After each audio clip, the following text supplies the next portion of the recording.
I see! It seems your swipes at me have reached a new level of refinement! How entertaining! Faced with Kazeshini's increasing speed and accuracy with each throw, Tokinada was delighted and smiling as he dodged every attack, responding to them with various Zanpakuto abilities. However, Kazeshini's speed continued to increase until Tokinada was trapped in a cramped space barely the size of a rug, and the intervals between swipes contracted until he could hardly step a foot out of that range. Hisagi was manipulating the sickles and chains like a perfect demonstration of martial arts skills. Tokinada attempted to double the weight of the chains using Wabisuke, but the moment he attempted to manifest that blade, Kazeshini writhed around the attack and evaded it. Can he see, then? To test his theory, Tokinada created a wall of flames between him and Hisagi using Ryujin Jaka, and then attempted Wabisuke again, but the result was the same. I suppose the flames aren't strong enough to melt a Zanpakuto with my spiritual pressure. Even if I dedicated my entire spiritual pressure towards doing that, I wouldn't be able to raise the temperature to that point. Tokinada watched Kazeshini's blade cut through the wall of flames, and he grasped that Hisagi truly was perceiving him through spiritual pressure perception alone. Still, I need to deal with him before all the riffraff around here recover. If he dedicated enough spiritual pressure to his flames, he would have to decrease the amount he was putting into the complete hypnosis, and it was possible that it would give the others an opening. He weighed the decision to keep torturing everyone against the decision to kill 80% of them right away in order to cause Kyoraku to spare. If he had been the type of person who would have chosen to kill everyone right away, he wouldn't have been in such a mess. But he wished to have fun above all else. As Hisagi's attacks had become more intense, so did the offense from the others, as Quincy arrows and Arankar Seros followed up Kazeshini's attacks. Using many Zanpakuto abilities, Tokinada parried or cancelled each one, or occasionally sent them flying back. I see. He's just a lieutenant, so how can he be so... Is he becoming even faster? Kazeshini's throws were increasing even faster in speed, and so Tokinada let Senbon Zakura expand around him. And in that next moment, everyone saw as Kazeshini flicked away every single petal with abnormally powerful rotations. Then the second sickle of Kazeshini flew through the gap in Senbon Zakura and sunk into Tokinada, severing his right arm which held Enra Kyoten from his body and flinging it high into the air. Lord Tokinada? Impossible! How could he break through Senbon Zakura's wall? As he cried out, the wall of Senbon Zakura disappeared into smoke, leaving Tokinada open, clutching the end of his elbow. Everyone around made their moves at once. Ha! You didn't just drop your Zanpakuto, you dropped your entire arm! You loser! Candice promptly drove a Galvano javelin at Tokinada, and the Quincy's followed up by piercing Tokinada through with Hylic fire. Then Grimmjow enveloped his body in a Sero. Tokinada's broken body collapsed to the ground. Despite their wounds, everyone remained combat-ready and turned to surround Aura next. Hisagi steadied his breathing in order to calm his heart. He had been using Kazeshini at a pace that was beyond his limit, and his spiritual pressure seemed to billow inside of him in a way that made his cells feel close to falling apart. Did we... do it? Feeling Tokinada's spiritual pressure vanish, Hisagi lowered his shoulders. However, the fact that he had let himself fall into a maelstrom of revenge and killed a man out of hatred caused gloom to linger in his heart. I haven't got time to think.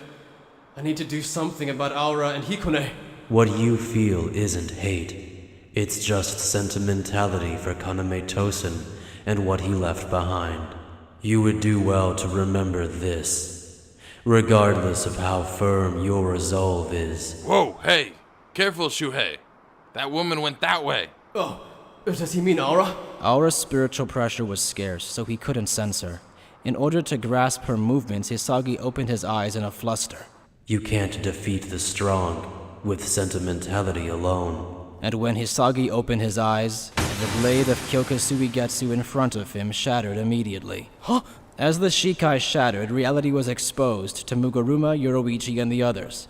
Tokinada's crumpled body had been switched with Aura's, and the Aura that had been standing in front of Hisagi turned into Tokinada. He was wearing a strange coat. Gah! A spiritual pressure interception cloak. She then realized what had happened. The moment Tokinada had enveloped them in Senbonzakura, he changed places with Aura and invoked complete hypnosis. He had made them believe he was Aura and she was him, and then made Kazeshini cut through an earthen clump created by Tsutinamazu, screaming out in anguish as if he had been the one cut, but never actually letting go of his Zanpakuto. Then he had made the others believe they saw Aura approaching Hisagi to warn him. As Hisagi stood in shock, Aura slowly stood up. That was a terrible ruse you pulled, Lord Tokinada. Despite being the one on the receiving end of all kinds of attacks, Aura was entirely unharmed. You can't be hurt by cuts or sorrows anyway. Don't complain when all I did was use you as a punching bag. Good grief. What a pity it is that all your friends are so stupid. Returning to Aura's side, Tokinada once again swung the flaming blade of Ryojin Jaka and kept everyone from being able to approach him. And then he set a new horde of Gagaku Kairo on them all to keep them restrained. Aizen would have easily seen through a trap like this. No, even someone with the prudence of Tosin wouldn't have been so careless and opened their eyes. Well then, there's no issue if Hikone can defeat the Kenpachi with their own abilities, but I suppose I'll kill everyone here first. Or perhaps I should leave that reporter as a living witness. By the way, what happened to the Fullbringers that I left to you?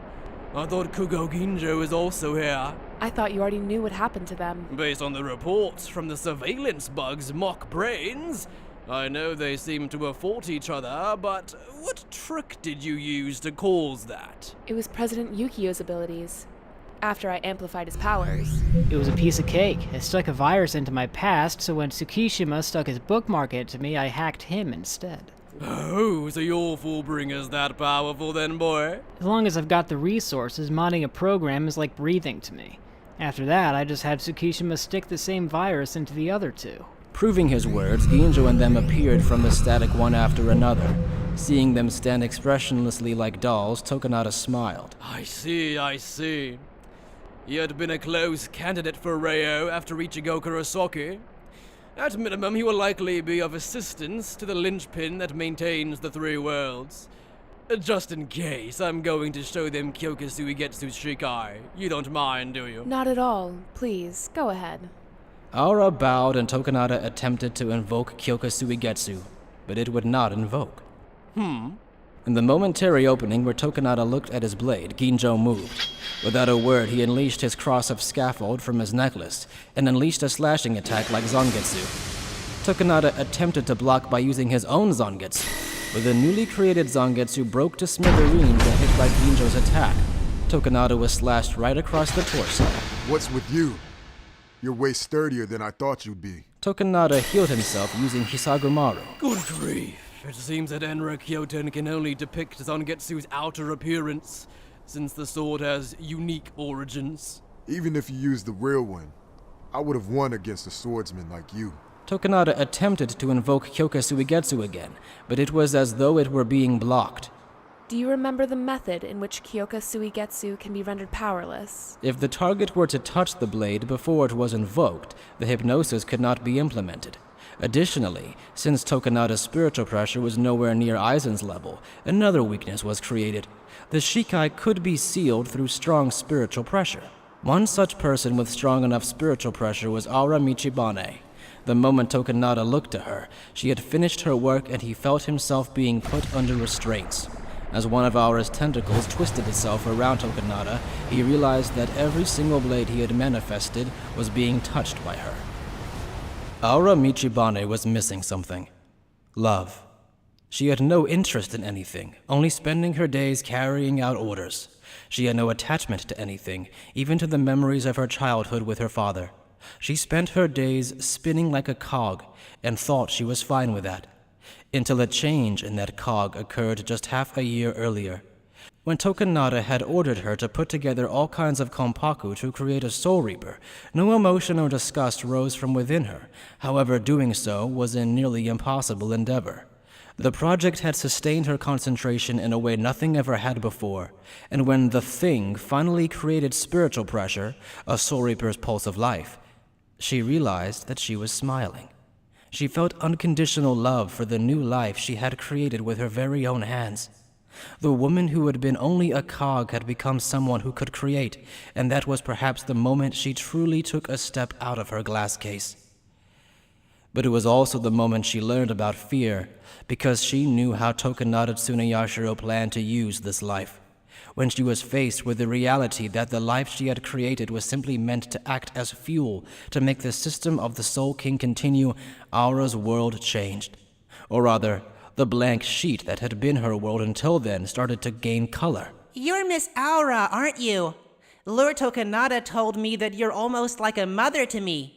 I don't really know what a mother is, but it's nice to meet you. Their eyes were the same as her own during her youth, innocent, free of ill will. Those days she had spent locked away with her father had filled her heart, but had those days been right? She began to doubt whether her father had kept her confined out of parental love, a desire for control, or some other reason. But Aura thought she didn't mind continuing on that way for herself, but she could not allow Hikone to be subjected to the same fate.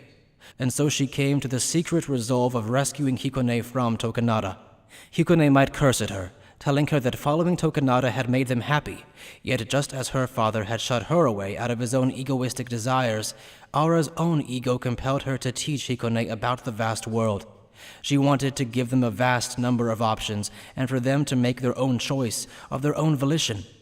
Even if Hikone chose to follow Tokinada and hated her, that was fine with her, just as long as she was able to show Hikone the infinite variety of paths that expanded into the future, even if it meant that her own life would end before she herself had chosen a path of her own will. That was unexpected. I had no idea you would attempt something so foolish. Oh, I actually find this even more surprising. You acted as though you didn't trust anyone, with no exceptions, Lord Tokinada. She had not been treated particularly terribly by Tokinada, and so she didn't desire his death, but stopping him without killing him would have been difficult, and so Aura had prepared herself to destroy Tokinada for Hikone's sake. What are you talking about? I knew that you would betray me. What I found unexpected was the timing. I thought you would betray me a bit before this or a bit after. Huh? Aura's Konpaku felt something abnormal happening within her body. Then Tokinada, who should have been immobilized, narrowly dodged Ginjo's blow. Aura realized the identity of the abnormality she felt and fell to her knee and started to have trouble breathing. What's wrong? Does it feel strange? Do you wonder why you cannot turn to fog and escape, or why your spiritual pressure is rapidly disappearing? Tokinada easily cut away the patterned tentacles and looked down at Aura with a contemptuous smile. To protect himself, he caused more Gakaku Kairo to appear. I see. With your power, I knew you should have been able to touch all the Enra Kyoten that I have in this place. Even the blades that have turned to ash and the ones that have turned into living creatures. But I told you, didn't I? The Seirete is a den of thieves. Do not forget that a common soldier could be carrying a Zanpakuto that has the exact wrong affinity for you. Didn't I say that? There's no way I'd mistake that for something else. It's likely empty on the inside, but the feeling coming from it is the same. He's attacking her using Rurouni Kojaku's power. When it comes to Shinko users and the many Kido practitioners, all those who carry Zanpakuto with special abilities, this Kido-type power works right away. Good grief, if you were going to betray me, you might as well have joined Kyoraku's ranks from the start.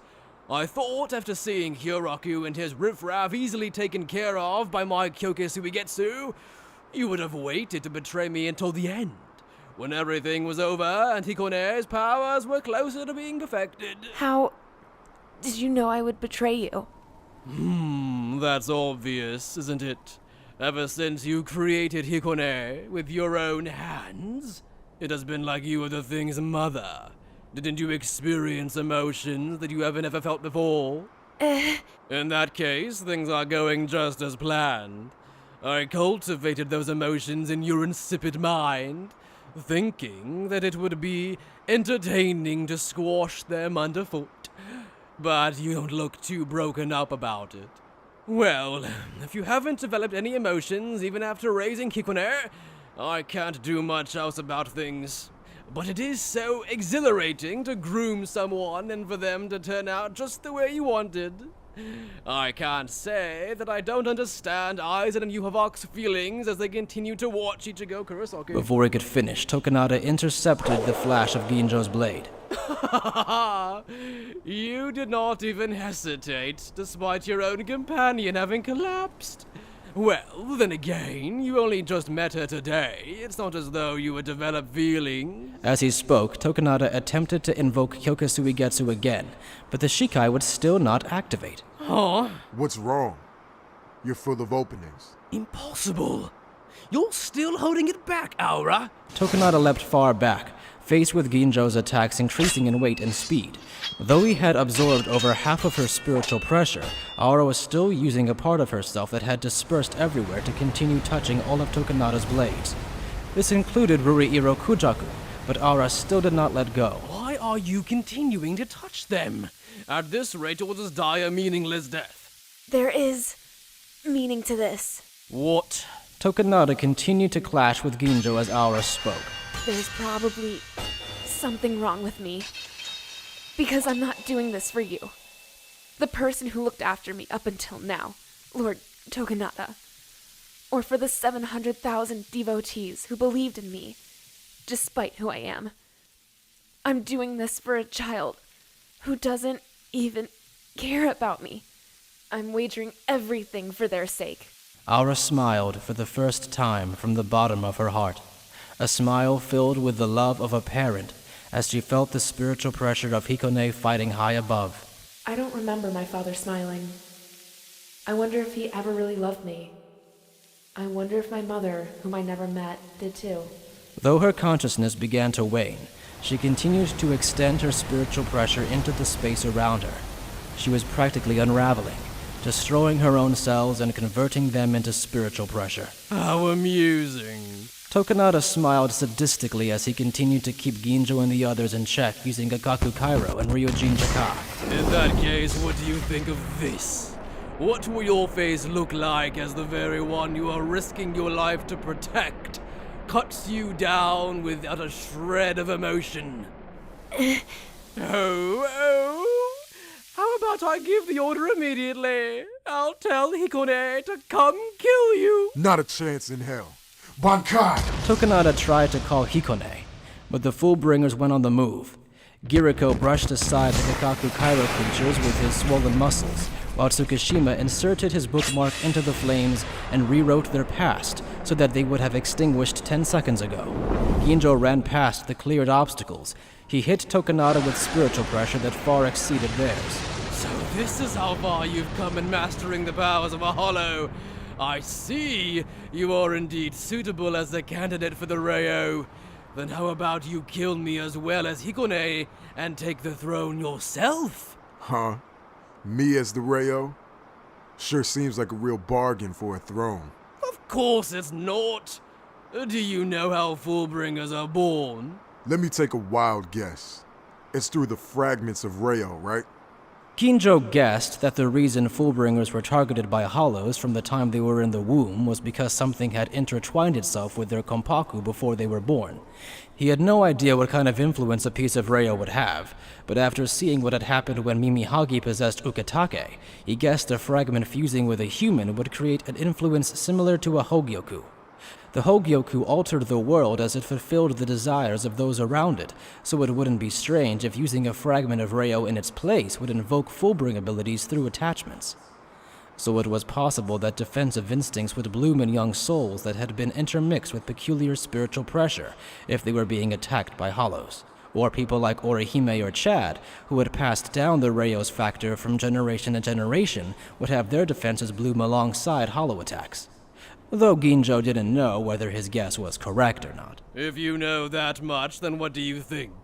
If someone such as you, who has the power of Soul Reapers, Fullbringers, and Hollows, were to become the Soul King, you could destroy or reshape the world exactly as you wish? Got no interest in that.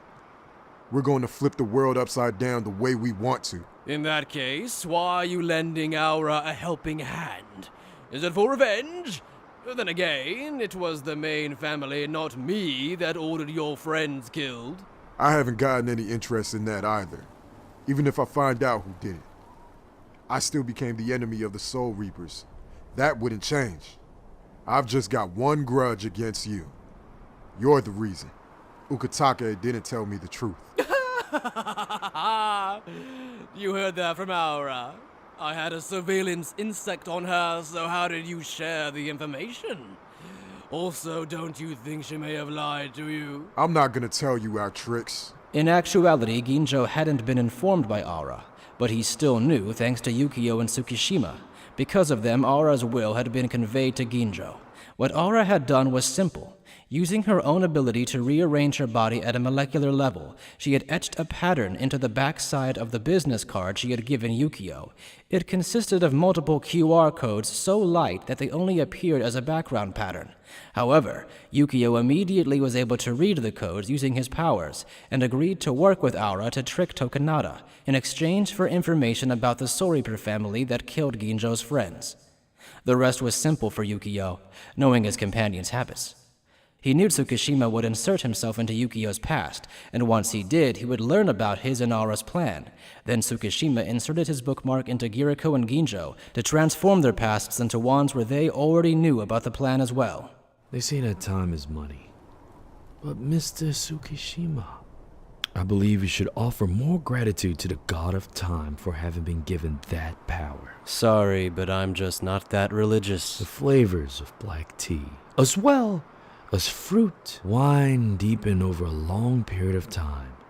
Even if your prayers are only superficial to start, eventually they will be brought to ripeness. Giriko, the stuff you say moves way past old grandpa territory and verges on cult-like. As they talked, they watched as Ginjo continued to fight Tokinada, as they knew this was a fight for Ginjo to settle his past. If you asked me whether I was suspicious, it'd be a lie to say that I wasn't. I've got no trouble accepting you're the kind of person who would do that, based on that conversation earlier. I see. In that case, your hostility is justified. However, don't you think you've misunderstood something?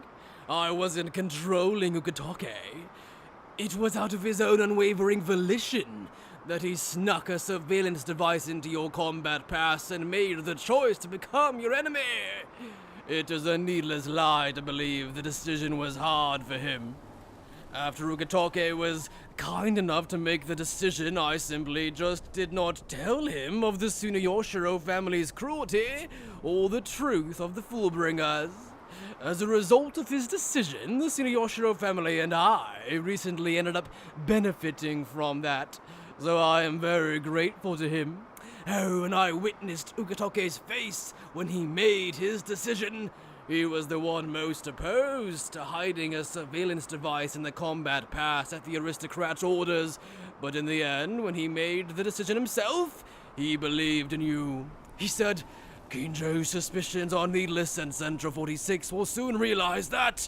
So then your family used the surveillance device and killed my friends to gather the fragments of Raya. Yes, I fiddled with the visual department's data to report to Ukitake that Kugo Ginjo went mad and killed the messenger Soul Reaper and also his own friends. He did not believe me, but as a result, you became an enemy of the Soul Reapers and even killed Ukitake's underlings, so I suppose it had the same result. How pitiful that Ukitake believed in someone like you. I would have rather told him the truth and taken his brothers hostage to keep him quiet. But if I made the wrong move, Kyoraku would have sensed it. And if I were to corner Ukitake, I was concerned that I might incite Mimi Hoggy himself to intervene. Really now, what a hardship that was, dealing with the Rayo's flesh. I don't regret anything I've done. But I should have made you the first Soul Reaper I killed. Ginjo unleashed a remarkably strong blow that rivaled Ichigo's most powerful Getsuga. However, Tokinada released a red flash from Hisagomaru, converting his absorbed wounds into an attack, and averted its direction slightly, flinging it into a distant rocky mountain which then collapsed. Well then, what do I do next? He then noticed that Aura's spiritual pressure had started to disappear. Oops. It won't be any fun if I kill you by just weakening you. He took his distance from Ginjo, using Tsuchinamazu and Senbon Zakura to keep him in check, and then turned to the sky. He could... At that moment, he was assaulted by a gust of wind, and before he could comprehend it, Tokinada saw his right arm, still holding his zanpakuto, spin gently through the air. Huh? What? Before the pain was transmitted to Tokinada's brain, Kazeshini's chains wrapped around his severed arm and pulled it away from him. Impossible! You... I'm sure I had used complete hypnosis on you. Hisagi had seen the Shikai before Aura had sealed it, so he should have still been under the hypnosis. However, Hisagi could clearly see Tokinada. Also, Tokinada saw something like a cloth that hung between him and Hisagi, torn to pieces and fluttering to the ground. The spiritual pressure perception cloak he had just taken off. Did he wrap Kazeshini in that and throw it? Was that why I didn't sense his spiritual pressure? Just before he started letting it rotate, he sliced through the cloak and my arm. But how? I was sure I made the cloak look like sand to them just in case. Did he not see Kyoka Suigetsu's Shikai? No, his eyes were open, and I remember him looking confused. Confused? Tokinada arrived upon an idea and turned his eyes to Shinji Hirako, who had fallen to one knee from exhaustion. He smiled at Tokinada. I was actually thinking of using that if Aizen tried to show Ichigo his Shikai. So I was really annoyed when Aizen said he wasn't gonna use Kyoka Suigetsu on him. Maybe he was already cautious of that happening. What a lifesaver that you recognize my intentions. Especially since I didn't get to inform Lieutenant Hisagi himself. Hiraku walked up next to Hirako, while Nanao picked up Enra Kyoten from the ground. Well, had it been Aizen, he probably would have easily been able to see through such a cheap trick. Hirako's Shikai swung in his hand. However, Tokinada did not feel his vision or senses being reversed. Who did he use the power on then? Tokinada then arrived at the answer and his eyes widened. Thank you so much for being such an idiot. Hirako hadn't used Sakanade on Tokinada, but on Hisagi, the moment Kyoka Suigetsu was revealed to him. The reason Hisagi had been confused upon opening his eyes was because his vision had been reversed front to back, up and down, and side to side. And because Hisagi was seeing back instead of front, he had never actually seen Kyoka Suigetsu being invoked. Realizing this, Tokinada turned to steal back his zanpakuto from Kyoraku, but the blade had disappeared into his shadow. Sorry, your zanpakuto's already been hidden by Okyo. Turning your back to me, huh? You've really underestimated me. Getsuga Tensho! Ginjo's Getsuga Tensho cut Tokinada upward and tore across his body. Blood scattered high into the sky of the Valley of Screams.